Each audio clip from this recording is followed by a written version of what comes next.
आहेत आणि अशा प्रकारे काहीतरी इथे गुंडशाही माजवून त्यांना ते अपयश लपवायचं होतं आणि म्हणून अशा प्रकारे इथे जिवे मारण्याचा कोणाचा तरी प्रयत्न होता त्यांचा आणि म्हणून असे सगळी लोक आलेले आहेत। मला पोलीस प्रशासनाला एवढंच विचारायचं आहे, गावाच्या बाहेरची गुंड आमच्या इथे येतातच कशी आणि जर आले तर त्यांच्यावरती तुम्ही काय कारवाई करणार आहे? म्हणून तुमचं आरोग्य काय बोलणं झालं का? पोलिसांचं काय बोलणं झालं का? त्यांच्याकडून काय आम्ही पोलिसांना बोलवल्यानंतर त्यांना आम्ही आतमध्येच बसवून ठेवलेले आहे। पावशी असेल, भूषण भोईर असेल, तो जितू मडवी असेल, ती दीपमाला मडवी असेल, ते सगळे जण आतमध्ये आहेत तिथे आणि अशा प्रकारे बाहेरची लोक घेऊन एक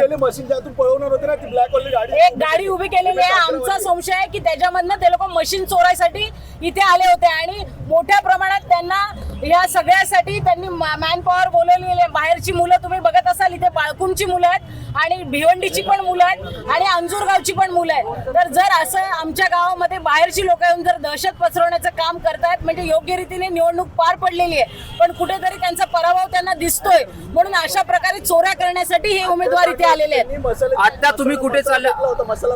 आता तुम्ही कुठे चाललेला आहात? तुमची पुढची भूमिका काय असणार आहे? काय तुमचा प्लॅन पुढे? मला पोलीस स्टेशनलाच जायचंय कारण कंप्लेंट द्यावीच लागेल कारण इथे मसाल्याची बुक्की आणि चॉपर तलवारी घेऊन ही पोरं आली होती। मला असं वाटतं पोलिसांच्या फुटेजमध्ये त्यांचे सगळ्यांचे चेहरे दिसतात।